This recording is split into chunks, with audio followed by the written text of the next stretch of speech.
están? Buenas tardes. Les saludo, Liceo Técnico Profesional Diego Portales, programa Territorio Linares. Hoy en un lugar súper especial, emblemático de nuestra comunidad, emblemático de Linares, el Monumento Nacional Templo Corazón de María, el que fue nombrado así el año 1995, cuando este templo cumplió 100 años. A esta fecha, luego del terremoto, han pasado 15 años y el templo sigue derrumbado. La experiencia que ustedes van a vivir ahora tiene el mismo impacto que tuvo para mí ver en las condiciones en que quedó el edificio. Han pasado 15 años y estamos en el mismo lugar, es decir, las cúpulas están rotas, los pisos no han sobrevivido, no ha podido salir el proyecto del cual vamos a conversar con quienes tiene a cargo este templo, el padre Terán. Les invito entonces a este emocionante capítulo en que toda la comunidad va a poder ver un lugar que está restringido por seguridad. Nosotros entramos con todo nuestro equipo, Rodrigo Lara, quien me acompaña en las cámaras, entramos con todo el equipo de seguridad necesario para estar en un lugar que de verdad se está cayendo a pedazos. Esperemos que entre todos, y aquí hago el llamado, entre todos los linarenses, esto es patrimonio no solo de Linares, es patrimonio de la República de Chile, del Estado chileno. Es la única iglesia que tiene estas características que yo les voy a ir nombrando. ¿Les gusta el estilo gótico? Tenemos estilo gótico. ¿Les gusta el estilo romántico? Tenemos el estilo romántico. Un bello, bello edificio que está al borde del colapso.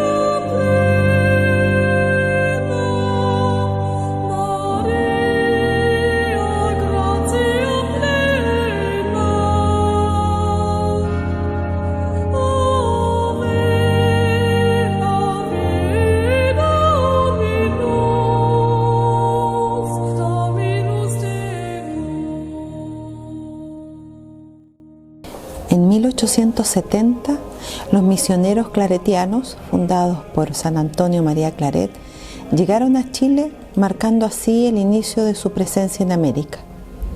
En Linares, y gracias al apoyo de toda la comunidad y a terrenos donados por doña Dolores Ferrada, el 15 de noviembre de 1896 comenzó la construcción de este emblemático templo, y lo inauguraron el 9 de diciembre de 1905. Este majestuoso edificio mide 69 metros de longitud y 27 metros de ancho. Está compuesto por 3 naves revestidas de yeso, una central y 2 laterales, construidas en hormigón y ladrillo. En 1911 se instalaron en su interior altísimos altares de mármol, jaspe y ónices, importados desde Europa, y con el altar mayor destacándose por sus incrustaciones de bronce y chapados en oro. Como ven, a pesar de los destrozos del terremoto y el paso del tiempo, podemos observar la belleza de sus líneas, lo magnífico de las piezas de arte que sin duda continúan aportando belleza y solemnidad. El estilo gótico que representa esta iglesia está caracterizado por sus estructuras elevados y arcos ojivales. Se reflejan las columnas que dividen la nave central de las laterales, formando esos elegantes arcos que parecen elevarse hacia el cielo. La luz entra a través de coloridos vitrales que adornan las ventanas y aportan este ambiente de paz y de espiritualidad. Uno de los espacios más destacados es el Camarín de la Virgen, un espacio elíptico de 15 metros de altura que alberga una imagen del corazón de María, traída desde Barcelona en el año 1903. A ambos lados, en línea con la fachada, se elevan las torres gemelas de 36 metros de altura, que en su parte superior lucen vitrales que cautivaban a los visitantes. En total, el templo cuenta con 17 vitrales en su interior, algunos quebrados y otros que aún están completos. Están distribuidos en diferentes partes, incluyendo 5 en el lado este, 5 en el oeste y otros sobre las puertas de acceso en forma de media luna, además de uno redondo en la entrada y otro en la sacristía. Este templo, con su imponente altura y los variados detalles artísticos, es un ejemplo vivo del estilo gótico europeo que busca conectar lo terrenal con lo celestial.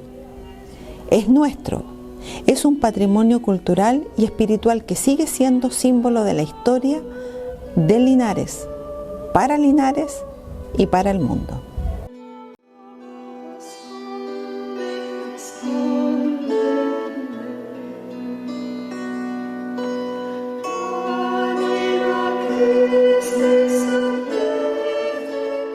Y seguimos aquí en el templo Corazón de María. Fue muy impresionante lo que ustedes acaban de ver.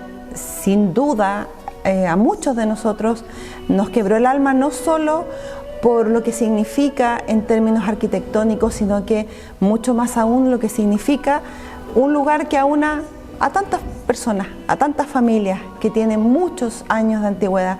Y ahora estamos aquí con el padre Carlos Terán Castillo. Muchas gracias, padre, por recibirnos. Él es como el dueño de casa. Así parece, yo soy el párroco acá. Primero de todo, buenos días a todos, a ustedes. Y bueno, tenemos la oportunidad de conversar un poco de nuestra parroquia y también algo de la iglesia, de lo que yo estoy haciendo también. Yo creo que es importante también hablar de estos patrimonios, de hablar de la iglesia y su misión. La diócesis de Linares está de aniversario.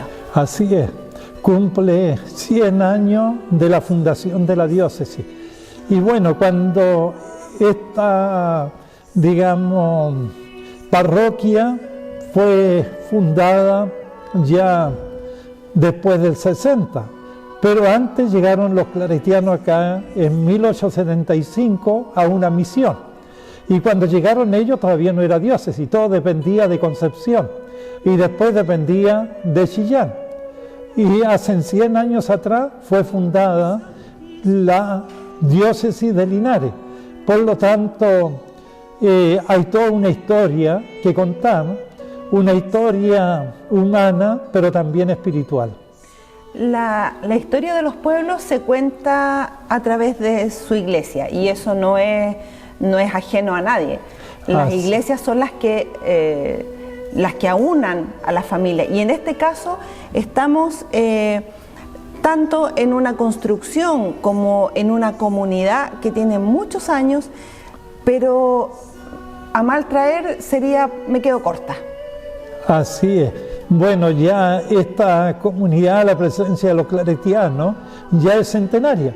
Por lo tanto, este año, 2025, se cumplen 150 años de la llegada de los claretianos como misioneros a Linares. Cuando ellos llegaron como misioneros, hicieron una misión hermosa, la gente contenta, los patrones del Fundo, los Ferradas también, felices y contentos, que les pidieron de que se quedaran acá.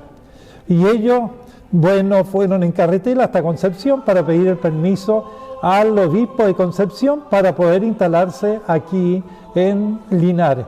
Por lo tanto, ahí hay toda una historia, generaciones y generaciones que han pasado, que se han convertido, han vivido la fe gracias a esta comunidad misionera claretiana. Y bueno, la historia continúa.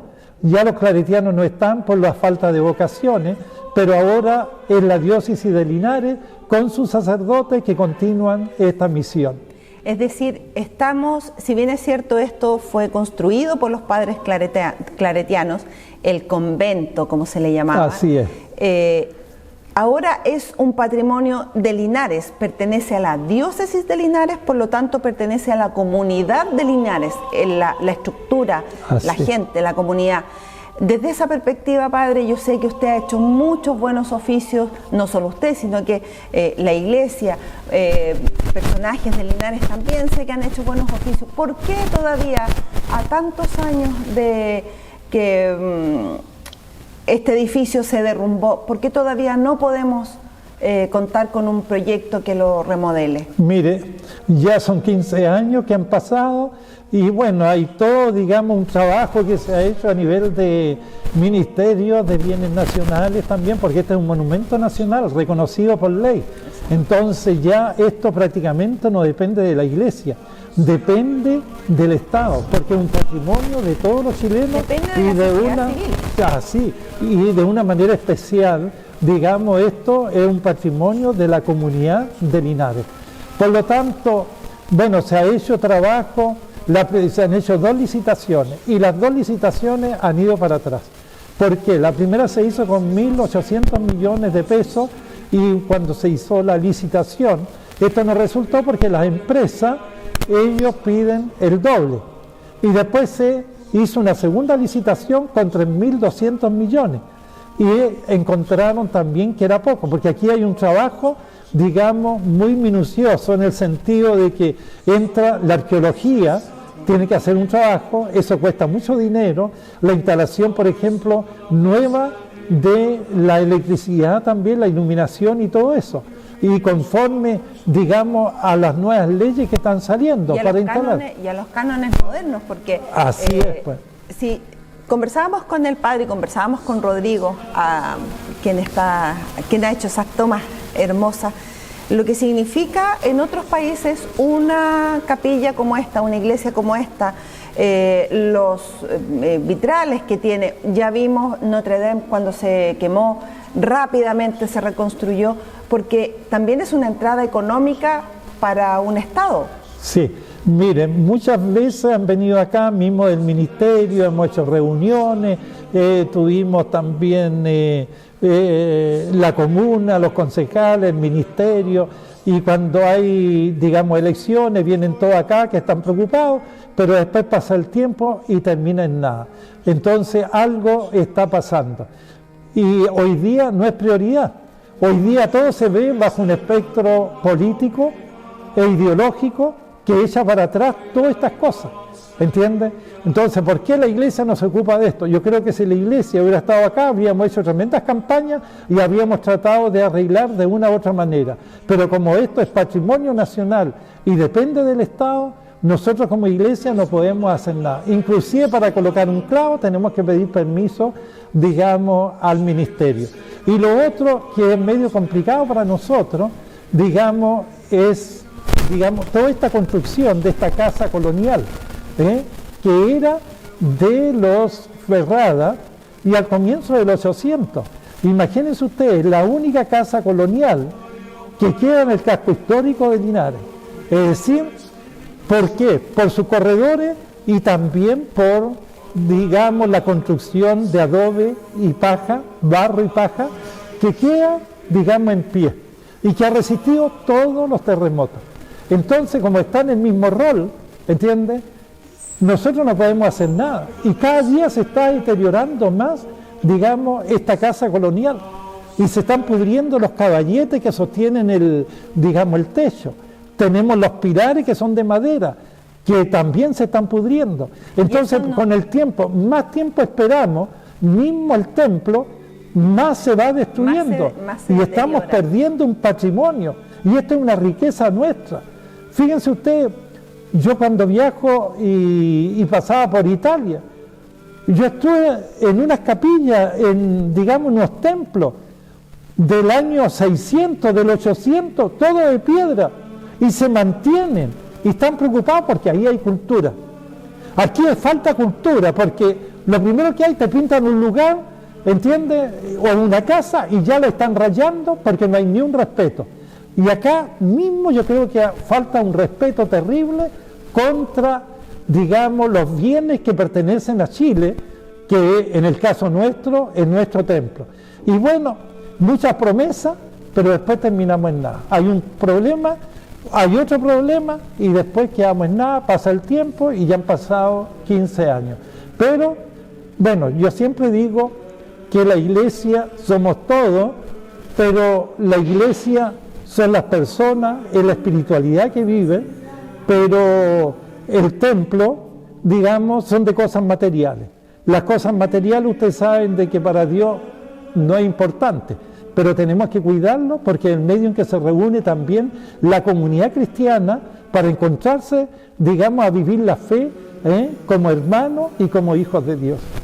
Porque hay algo que usted destacó dentro de lo que decía y creo que todos vamos a estar de acuerdo con ello. Esta construcción es de los chilenos. Así es, pues. No es que, no, ustedes no pueden entrar porque son de tal o cual religión o no pueden venir a usar sus salones porque son de tal... No, es de los chilenos. Así es, un patrimonio de todos los chilenos. Patrimonio hoy día con la pobreza cultural, muchos critican, miren los curas ricos, tienen tremendos templos, pero todo esto está al servicio, digamos, de la gente. No hay nada que hacerle. O escuchamos ahora, digamos, con la elección del nuevo Papa, miren la riqueza, hay tantos pobres. Entonces, oye, la iglesia cuida un patrimonio también, mismo la Capilla Sixtina, eso no tiene precio, los museos vaticanos. Pero fíjense ustedes que la iglesia es la institución que más obra de caridad hace en el mundo. Imagínense ustedes, yo estuve en África, centros nutricionales, postas de primeros auxilios, curitas, monjas que han dado la vida y llegaron allá y murieron después de algunos meses trabajando y entregando su vida para los demás, para los pobres.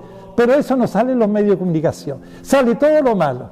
Ahora mismo con el cónclave, bueno, trataron de enlodar un poco la iglesia, ¿entiendes? Preocupados que este cardenal es de derecha, este es de izquierda y todo esto, pero no pudieron por la acción del Espíritu Santo. Ni la política, ni los cálculos humanos, ni la ideología pudieron contra el Espíritu Santo. Y el Espíritu Santo trabajó y salió el nuevo Papa. Y todos contentos y felices aplaudiendo. Imagínense que casi... además de eso es peruano. Y además peruano e inglés también, de Estados Unidos. Claro. Entonces yo digo, hoy día estamos viviendo una pobreza cultural. Estamos más preocupados de destruir lo poco bueno que hay en el mundo. Y entonces alegamos contra la iglesia. ¿Pero quién alega? Con todos esos misiles que están tirando y que vale más de $1 millón para matarse. Un avión que cayó, que hizo un accidente en un portaaviones, un avión norteamericano, que cayó en el Mar Rojo, que no alcanzó a aterrizar, algo pasó ahí, y tenía un valor de $7 millones cada uno. ¿Cuánto dinero se pierde en eso? ¿Cuánto dinero perdemos en cosas que son superfluas? Así pues. Muchos de nosotros, bueno, lo conocemos porque estuvo en Salesianos mucho tiempo, fundó una comunidad maravillosa, pero además de eso, y tal vez para las nuevas generaciones lo más impactante es el enorme trabajo que usted hizo en África. El enorme trabajo que nos vinculó a nosotros, a los linarenses, a saber qué pasaba al otro lado del mundo. También recordar al padre Brevis, también, que es longaviano, un abrazo para la comunidad de Longaví. Y también para la familia. Y también, a eso voy, cómo las familias nos vamos en alma hacia ese lugar tan lejano. Usted nos decía la pobreza espiritual y la pobreza, podríamos decir, económica, que muchos decimos que vivimos, pero la pobreza ya se vive de una manera distinta. Sí, es distinta. Yo creo de que cuando uno tiene una experiencia misionera, yo siempre digo, yo aprendí a ser sacerdote en las misiones, con los pobres, con los humildes. Entonces aprendí a ser acogedor, aprendí de que la palabra de Dios entra por el testimonio. Cuando tú estás con las personas, eres capaz de compartir con ellos pena y alegría, y sobre todo ser una presencia de esperanza evangélica para aquellos que están sufriendo. Y yo creo de que solamente darle gracias a Dios por esta experiencia misionera que tuve. Y este Papa viene de misionero.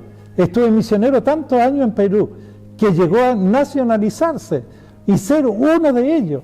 Y yo creo que esto es un ejemplo también de acción pastoral y misionera que tenemos que llevar nosotros los sacerdotes. ¿Para qué? Para acompañar a tantos hermanos para el encuentro con Cristo, que nos transforma, nos cambia la vida y nos lleva a una conversión. Si el mundo va a cambiar, si yo cambio. El mundo va a ser mejor si yo decido ser mejor persona.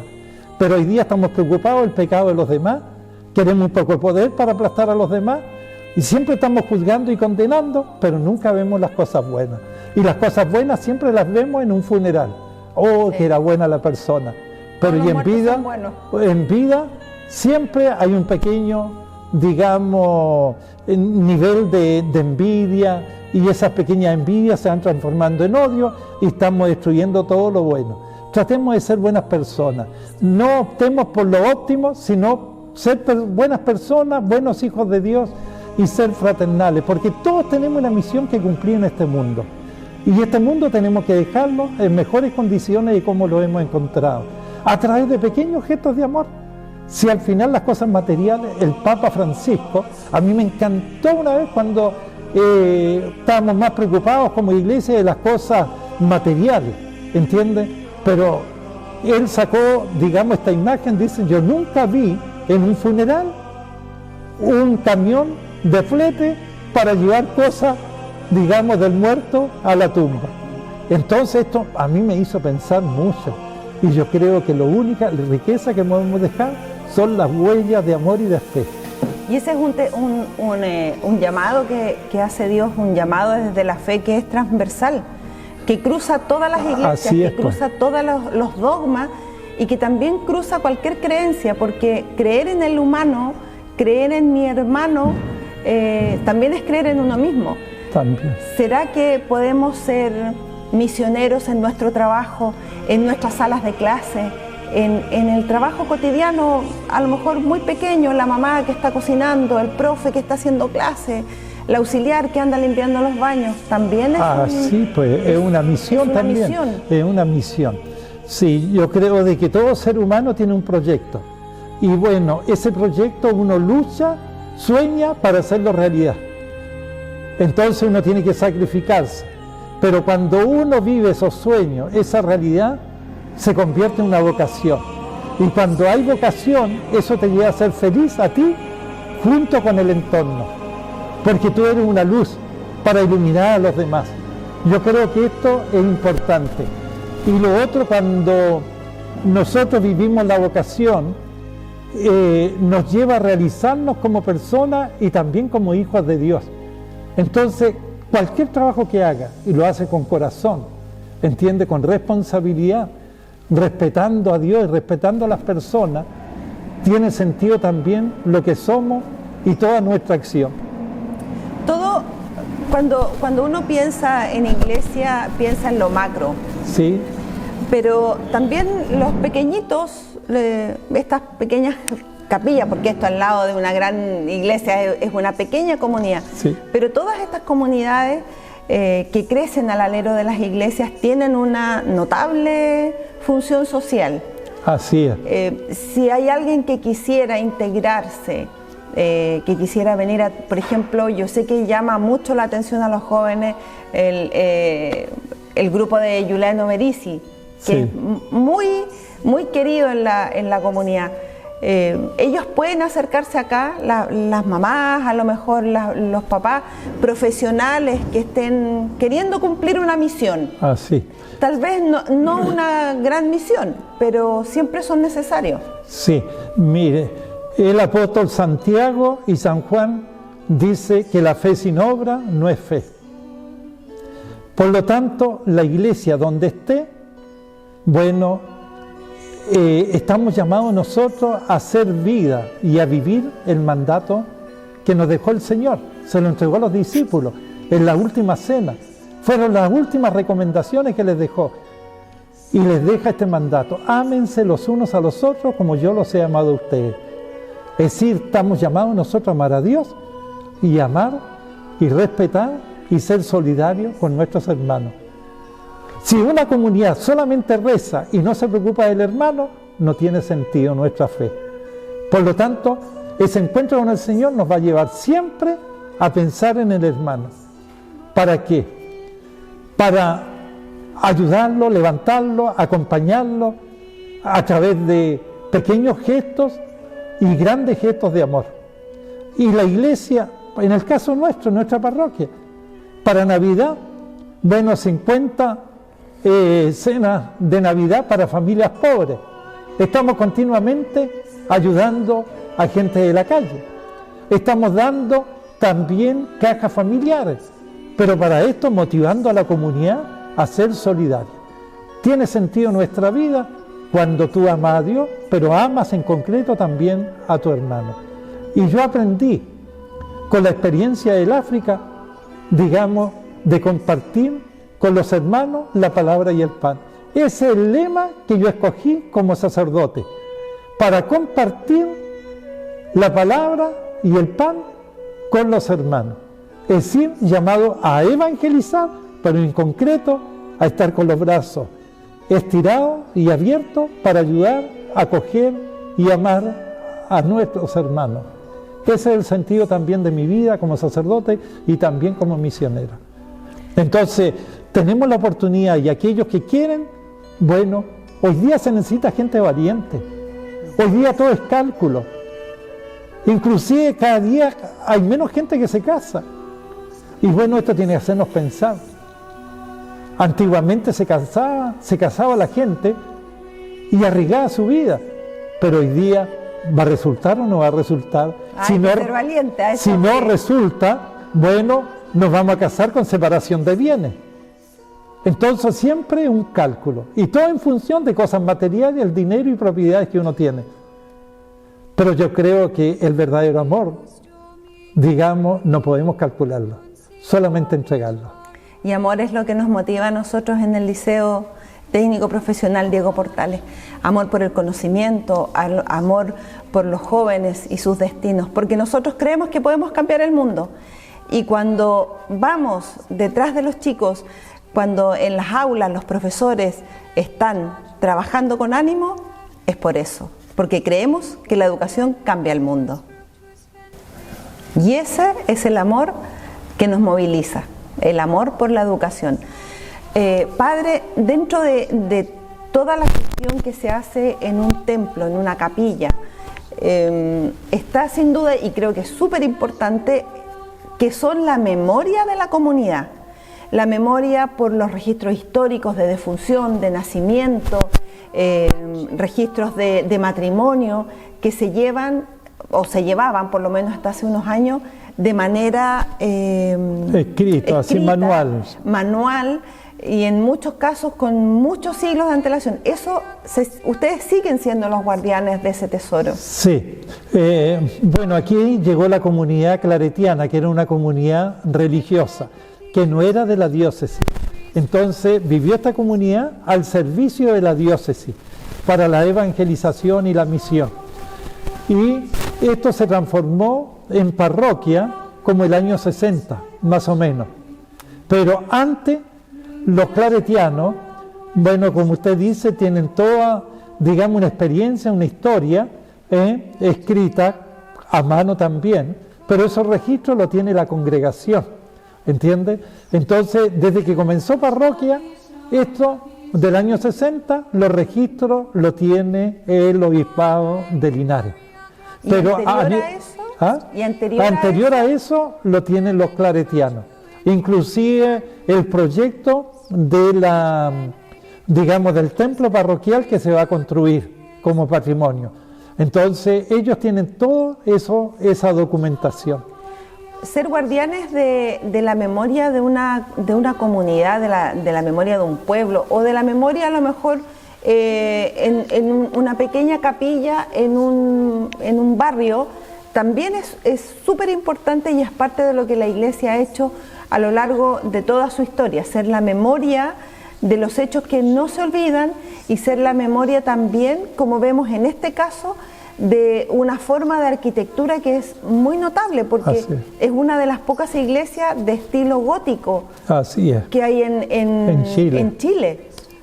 Así es. Bueno, el patrimonio, digamos, mismo desde el comienzo, la fundación de una parroquia. Ahí las primeras parroquias acá se fundaron, parece que hubieron dos, digamos, antes del 1800, casi al final del 1700, comenzaron ya dos parroquias. Yo no me acuerdo bien Yerbas Buenas, y me parece que había otro, Huerta de Maule. Huerta de Maule. Sí, y después yo me acuerdo de la parroquia, porque estuve párroco ahí en el Empedrado, 1832, y después en Niribilo, 1865. Que la de Niribilo es preciosa. Claro, es preciosa, y ahí estuve también de párroco. Bueno, ahí hay mucho documento también, cómo se fundó. Normalmente, por ejemplo, en Empedrado, digamos, la iglesia o el templo lo tenía en otro lugar, pero con el terremoto cayó, y como dice usted, después se fundó en Empedrado, y ahí alrededor de la iglesia comenzó, digamos, a construirse casas, y poquito a poquito después se fue transformando en pueblo, y de pueblo llega a una ciudad. Lo que pasó también aquí mismo en Linares. Entonces, la iglesia no está lejos, digamos, y que no le importa, digamos, la cosa de los bienes de la comunidad. Yo creo que va creciendo junto a la comunidad también, con la comunidad, claro, exacto. A lo social, a todo esto histórico, y es parte también de la historia de Chile, y en la cual se va entrelazando, digamos, la historia de la iglesia. Con toda esa experiencia, fíjense ustedes cuando fue la conquista acá en Chile, cuando llegaron también los españoles, venían con misioneros, y los misioneros lo primero que hacían, bueno, convertir la gente, construir iglesias, trajeron la educación. Y en muchos casos eran los que defendían a la gente del lugar, a los lugareños, claro.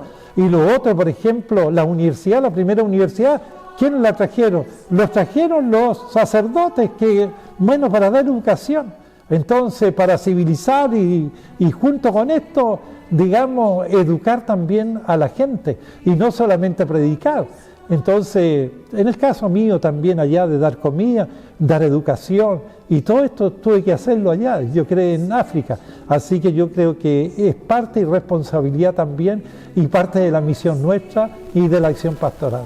Cuando uno, ahora que usted dice, entregar el pan y la palabra, para nosotros que estamos aquí en un lugar relativamente cómodo, con una conectividad importante, pensar que un linarense, porque el padre Terán es de Linares, nacido aquí en esta tierra,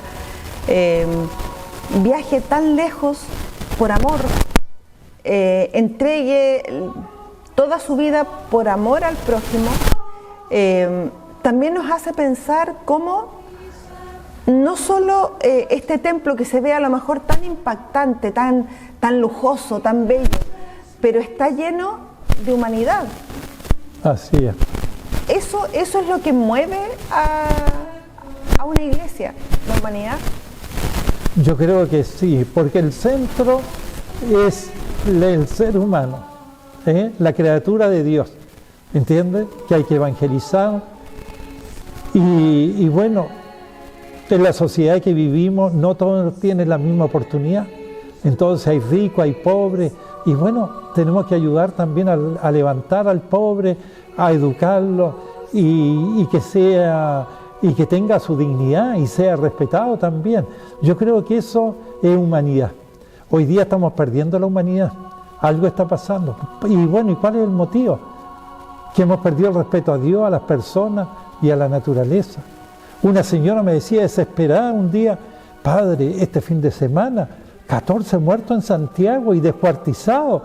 Oiga, la culpa es de los políticos al tiro.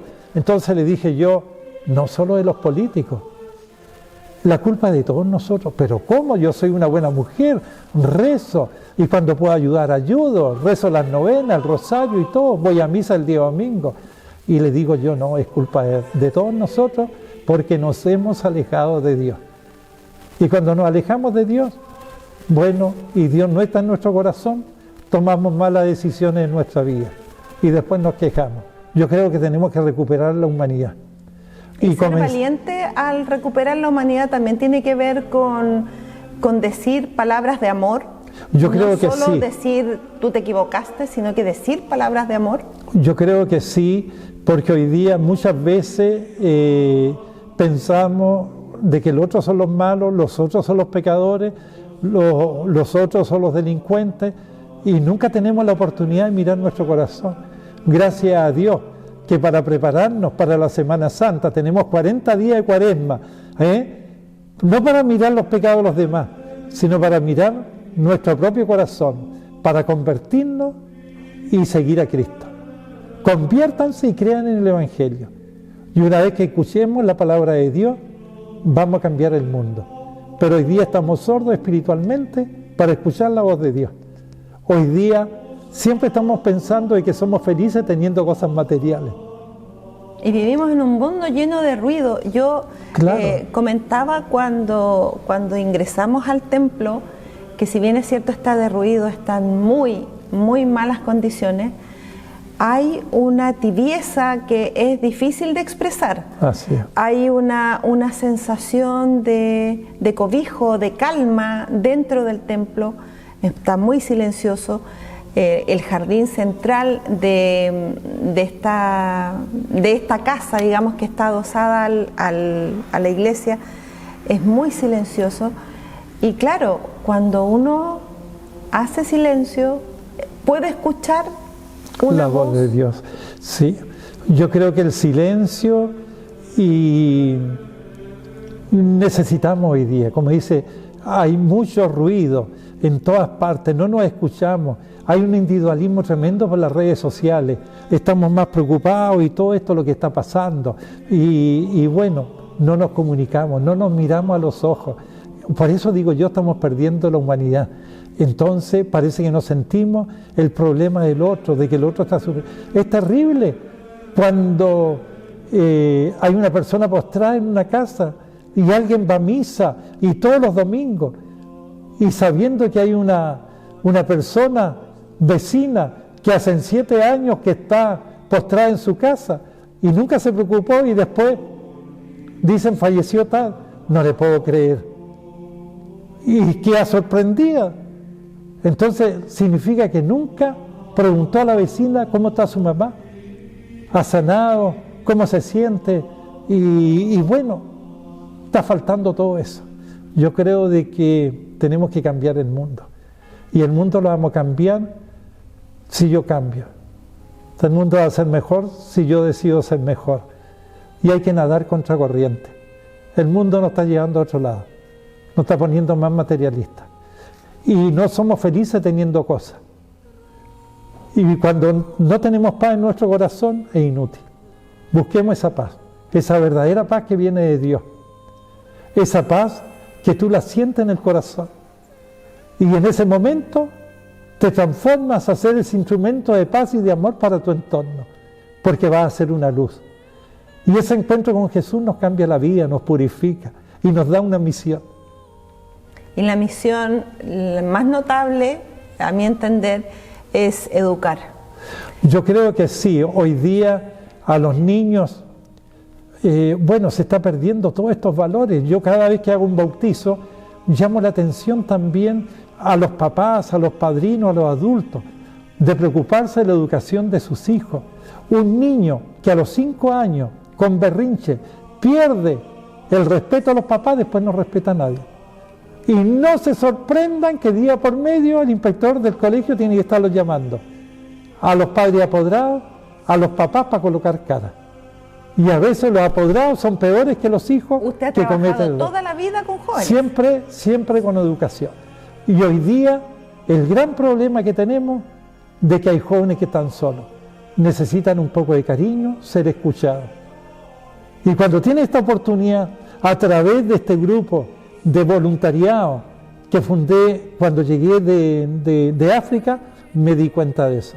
Porque en el grupo encuentran que son escuchados, encuentran cariño y aprenden a ser solidarios. Imagínense que más de 1.500 jóvenes han pasado en formación y la mayoría les ha ido bien, son todos profesionales. Qué bonito cuando pasan ahí, uno, padre, ¿se acuerda de mí? No me acuerdo. mire, yo soy odontólogo, estoy trabajando, vine a ver mi madre, estoy trabajando en Santiago, yo fui del voluntariado y ahí aprendí tantas cosas. Así que gracias, Padre. Qué bonito también escuchar. Hay que sembrar bien para cosechar también el bien. Yo creo que esto es importante y cuando uno vive por vocación este llamado del Señor, pero para esto hay que ser valiente. Hoy día todo es cálculo, todo es cálculo. Entonces, para los jóvenes... Esa es una buena frase, me la voy a quedar. Hay que ser valiente. Sí, yo creo que hoy día para transformar el mundo. Entonces, la vida es corta. Yo tengo un cáncer ahora, ya he tenido muchas quimios y hay momentos, bueno, en que siempre yo, por la fe, he tenido, digamos, este ánimo y he seguido trabajando y todo hasta lo que Dios quiera. Pero he pensado mucho sobre la vida y la muerte este último tiempo. La vida es un misterio, no sabemos ni el día y la hora. Estamos conversando, a lo mejor a algunas horas nos vamos uno de los dos. Pero si la vida es corta, aprovechemos de encontrarnos más, de querernos más, de perdonarnos más, de fortalecer nuestra fe, de perdonarnos cada día más. Y a veces estamos tan divididos, falta paz en nuestras familias y todo comienzan los problemas por las cosas materiales. Y aprovechemos de compartir más. Yo creo que esto es humanidad. Esto nos va a hacer cambiar el chip en nuestra vida y mirar con mucha esperanza, digamos, el futuro. Y qué bonito el Papa haya llamado, digamos, para este jubileo, de mirar y peregrinar con esperanza hacia el futuro.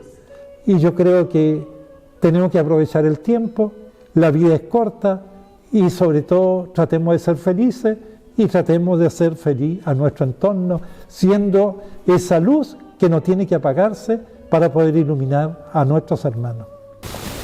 El amor cambia las vidas y el amor, y ser amor también es una elección. Yo elijo todos los días tratar de ser un poco mejor. ¿Cuándo eligió usted ser tan mejor como es? Mira, yo creo que todo esto es una vocación, es una historia de amor, una historia personal que, bueno, está escrita en el corazón y que Dios ha trazado en mi vida. Y te puedo decir primero de todo que he sido un hombre muy feliz. Feliz cuando desde pequeño me vino esta intención de ser sacerdote y ser misionero, porque me entusiasmé con los salesianos acá de Linares y frecuentaba desde niño, iba a misa, fui acólito y después... La comunidad de los salesianos tiene, hay que decirlo, perdón, una gran presencia en el sector oriente de Linares. Así es. Y en el campo. Es una comunidad muy activa y evangelizadora, exacto. Sí. Y usted participaba en ella. Y yo participé también y bueno, no digo que la vocación comenzó tal fecha o en cuál momento. Yo creo que es todo un proceso. Inclusive, digo yo, todavía sigo alimentando esa vocación. ¿Entiende? Cuando era chico pensaba como niño y cuando era joven pensaba como joven. Ahora que soy adulto, bueno, son etapas que uno vive también y va descubriendo ese llamado de Dios continuamente en la vida de un ser humano. Y yo la he sentido así. Desde pequeño, bueno, mi mamá el día de la ordenación comentaba de que ella veía desde pequeño que yo tenía vocación, porque hacía las misas también dentro de un gallinero, tendría 6 años, 5 años, le robaba la ropa a ella, blanca para hacer eso, entonces, bueno, a mí me da un poco de vergüenza, pero digo yo, es parte de la historia, pensaba como niño, y eso, bueno, iba alimentando esa vocación para entregarme al Señor y también ser sacerdote, religioso y misionero. Y una nota especial, y creo que en este punto me gustaría detenerme, padre. Quizás hay muchas personas, hay muchos jóvenes que tienen una inquietud y tomándome de lo que usted dice, hay que ser valiente. Hoy día cuando vemos cómo la iglesia está en constante cambio, está en constante juicio, tal vez hay jóvenes y jovencitas que no quieren escuchar eso, no quieren decir, sí, ¿sabes qué? Me están llamando. Mire, Días atrás una señora me dice: padre, yo no voy a la iglesia porque los que van a la iglesia son todos más pecadores que yo. Y yo le dije: yo la felicito que sea primera vez que encuentro una santa. La iglesia fue fundada para los pecadores. Y el llamado del Evangelio: conviértanse y crean en el Evangelio. Y creer en el Evangelio es tener el encuentro con Jesús, que nos cambia, nos transforma y nos hace mirar también nuestra imperfección. Y estamos en la iglesia porque somos pecadores y buscamos la salvación y el perdón de Dios. Por lo tanto, esa persona que me decía y que se creía que era santa, yo creo que no entendió nada del Evangelio. Y a los jóvenes también, que no tengan miedo a sentir eso que sintió. Y no tengan miedo, porque también están los medios de comunicación, las redes sociales, y uno comunica la ideología, lo que tiene en su corazón. Si es una persona buena y de paz, va a transmitir paz y va a ser una persona buena, y uno le va a creer. Pero aquel que no tiene paz en su corazón, bueno, va a transmitir división y negativismo, y lo vemos. Y lo vemos en los medios de comunicación. Nadie habla de las cosas buenas de la iglesia. Imagínese usted, bueno, siempre digo yo, una gota de petróleo no va a enturbiar el bien, ese mar de bien que hace la iglesia. Imagínese usted que está en todo el mundo y sigue la conversión. Y estos 10 años que han pasado, desde 2015 hasta ahora, casi 100 millones de bautismos y conversiones de adultos que han entrado a la iglesia. Cuando usted le robaba la ropa a la mamá, la ropa blanca, la bata blanca para ir a hacer la misa, pensó que se iba a convertir en un misionero tan querido. Nunca yo pensé eso. La vocación también, digamos, sacerdotal y misionera es un misterio. Usted piensa de que el nuevo Papa, él pensó que iba a ser Papa. Es decir, cuando uno sirve al Señor y a la Iglesia, trabaja el Espíritu Santo. Y siempre nos da sorpresa. Entonces yo nunca pensé, pero te digo yo una cosa, que yo he sido siempre feliz. Desde niño, desde adolescente, no digo que soy perfecto. Después cuando entré al seminario, yo fui al seminario menor, tenía 13 años y medio. 14 años. 13 años. Y me fui digamos, a Santiago. Entonces, para estudiar, y después terminé a mis 17 años y medio, 18 años, pasé al noviciado, y después estudié filosofía, después hice mi práctica pedagógica en los salesianos, como salesiano fui religioso, y después hice práctica pedagógica 1 año en Iquique, 2 años en Catemo, en San Felipe, en una escuela agrícola salesiana. Después comencé a hacer la teología en la Universidad Católica de Chile, y ahí, bueno, después cuando estaba en 3er año, a mitad de año de teología, me fui a Palestina, y ahí viví cerca de Belén, en Cremizán. Iba a estudiaba también ahí en Cremizán, digamos en Belén, y también iba a Jerusalén a algunos cursos. Y después al norte de Israel también hice práctica, estudié un poco de enfermería para poder ir digamos, a África. Y cuando terminé, pues ya me estaba preparando, porque la idea era de ir a un país más pobre que Chile. Y en ese tiempo, cuando yo era pequeño, más del 50% eran pobres en Chile. Y hoy día, y miserable también aquí en Chile. Entonces, allá era una pobreza de miseria, donde, digamos, habían, digamos, estos africanos en el país donde me tocó a mí, que comen una vez al día, ¿entiendes? Ahora ha cambiado toda la cosa, ha habido progreso y todos los años, imagínense cuántos años que ya han pasado, ya son 44 años prácticamente de sacerdote, que fui ordenado, y yo me fui a África, y bueno, ahora, digamos, hay progreso también en esos países. Usted viene de una familia en que son muchos hermanos. Así es. ¿Qué decían los hermanos? ¿Qué sentía usted como cuando estaba a los 14, 15 años, estaba en Santiago, que era re lejos, no era como ir a Talca, claro, o como ir a Santiago hoy día? ¿Qué sentía usted de sus hermanos? No papá y mamá, porque uno entiende un poco lo que podría haber sido, pero los hermanos, ¿cómo se vive esa relación fraternal? Yo estaba todo preparado para irme y seguir ese camino, sí o sí.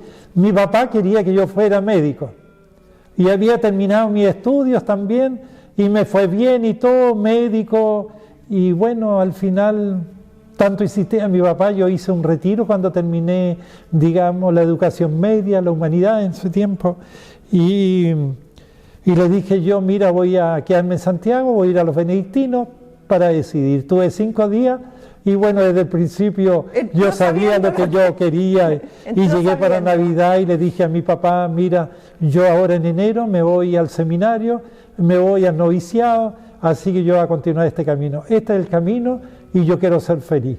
Mi mamá me apoyó siempre. Mi papá un poco triste porque a veces los papás tienen proyectos para sus hijos, ¿entiendes? Y lo que ellos no fueron, quieren que sus hijos lo repitan. Pero yo creo de que mi papá entendió cuando yo fui religioso, le cambió la vida. Se acercó a la iglesia y todo, y él comprendió el camino que yo tomaba. Y solamente darle gracias a Dios también. Son personas y bueno, tienen sus proyectos y en ese proyecto también están los hijos. Pero cada hijo tiene un camino a seguir, tiene que construir su propia historia. Pero yo te digo, bueno, esto ha sido todo un camino que ha trazado el Señor y he tratado de serle fiel en las buenas y en las malas. No digo que he sido perfecto, pero he cometido tantos errores, pero bueno, como ser humano siempre tengo la posibilidad a través de la oración, ese encuentro con el Señor, para pedirle perdón, para reconciliarme con Él, y si yo he fallado a alguna persona, de pedirle perdón, digamos, personalmente. Es un trabajo constante, es un trabajo difícil.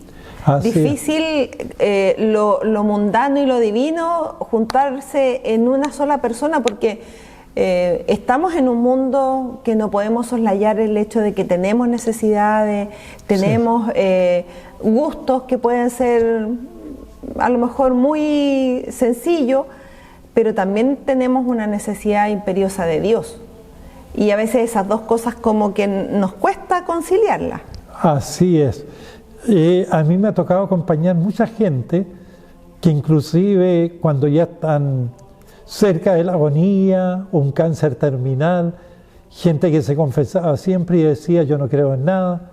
Me recuerdo una vez una señora que me dice, padre, yo no he podido convencer a mi esposo de que usted hable con usted. ¿Y por qué? Porque no es creyente. Entonces, bueno, y puede venir a saludarlo y nada. Y bueno, yo fui a saludarlo, ¿no? Y yo me presento, le digo que soy sacerdote y todo esto. Y conversamos de todo y le puedo dar una bendición. Sí, es lo que esperaba. Y sabe que dentro de todo esto, ahora estoy pensando que hay un Dios. Yo creo que cuando uno tiene una experiencia de sufrimiento, de momentos difíciles, siempre quiere agarrarse de alguien, de esa divinidad. ¿Ha tenido miedo? ¿Ha sentido miedo?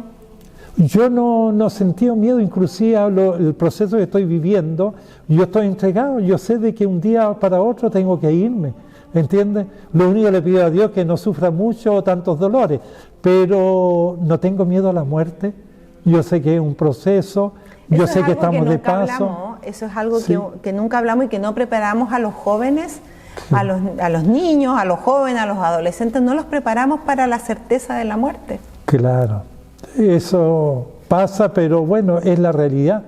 Y como seres humanos tenemos que vivir esta realidad del nacer y del morir, de encontrarnos y de separarnos, estar contentos, estar tristes, de amar, de odiar. Todo eso es una lucha constante entre el bien y el mal que uno se va enfrentando, pero al final Dios nos creó con inteligencia y voluntad, que es la capacidad interior, ¿entiendes?, para cumplir deseos y decisiones que uno toma, ¿entiendes? Entonces, digamos, esa fuerza nos lleva también a encontrarnos con Él y a buscarlo. Fíjese usted, ¿cuántas veces pasa el terremoto del 2010? ¿Qué pasó? Se movió la tierra y todo se golpeaba en el pecho. Y después se llenaron la iglesia. Y después terminó en nada. Y cuántas veces hay gente que está enferma, le salieron mal los exámenes, una biopsia, y les vino la fe de repente. Entonces, como ser humano, tenemos que aferrarnos a algo, a una divinidad. Y nosotros llamamos Dios, constante. Y ese Dios para nosotros es Padre, fuente de amor, de misericordia, el Dios de la vida, y de esto yo estoy convencido. La muerte no es el final para nosotros. ¿Cuántas veces lo digo yo como sacerdote? Pero la muerte es el comienzo de una vida nueva. ¿Por qué? Porque yo adoro un Dios que cumple sus promesas. Dios no miente. Y cuando nos tiene un lugar reservado en el reino de los cielos, es porque, digamos, yo tengo ese lugar, pero hay que merecerlo.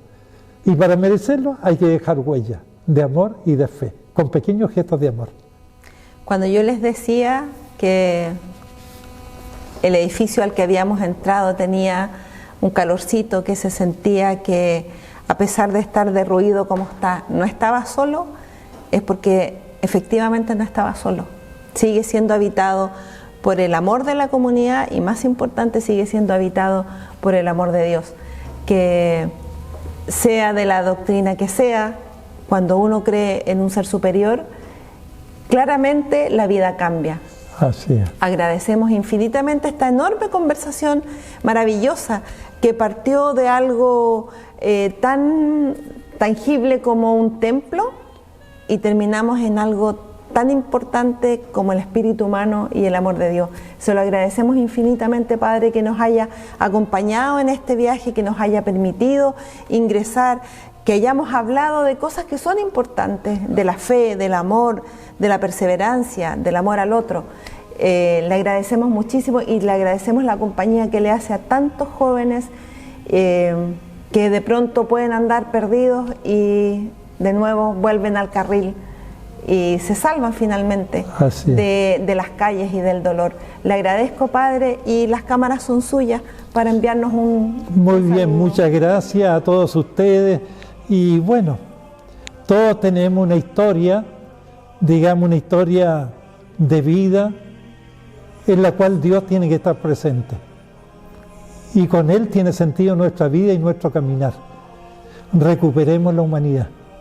A mí, lo que me llamó la atención, el fundador de los Scouts del mundo, Baden-Powell, él, digamos, hizo tanto bien a través de un proyecto educativo, de ese contacto con la naturaleza, para educar a los jóvenes, jóvenes y niños. Y en el último, digamos, encuentro mundial que se hizo en Inglaterra, él estaba vivo, y bueno, y dentro de las actividades que se hacían para categorías de todas las edades, un grupo de 12 años, digamos, los jefes de Scout le hicieron una pregunta a los niños. Vayan a preguntarle a personas, a adultos mayores, y háganle esta pregunta. ¿Y cuál era esta pregunta? ¿Cómo quisieran a ustedes que los recordaran después que estén muertos?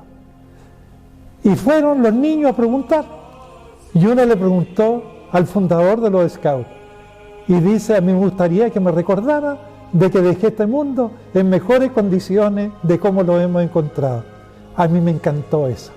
Y yo creo de que a mí me gustaría que me recordaran también por esas huellas que dejo, por el bien que hice, y bueno, también pidiéndole perdón a Dios y a las personas si alguna vez yo me he equivocado, digamos, en el camino y no he sido ese testimonio de Dios para el entorno. Así que yo los saludo, dejen huellas de amor y de fe y sigamos adelante y no tengamos miedo, recobremos la humanidad y sobre todo con valores y testimonio y ejemplo personal. Qué cosa más linda. Vamos entonces caminando como comunidad, Liceo Técnico Profesional Diego Portales. Dejemos bonitas huellas y ustedes en las familias, los estudiantes, comiencen a dejar también sus huellas, porque todos somos importantes y todos tenemos la oportunidad de ser mejores. Les agradezco que nos hayan acompañado. Gracias a don Rodrigo que está ahí en las cámaras y nos vemos en una próxima oportunidad con algo tan interesante y tan genial como haber conversado con el padre Carlos Tenat desde aquí del convento, el Templo Corazón de María. Que tengan una bonita semana y nos vemos.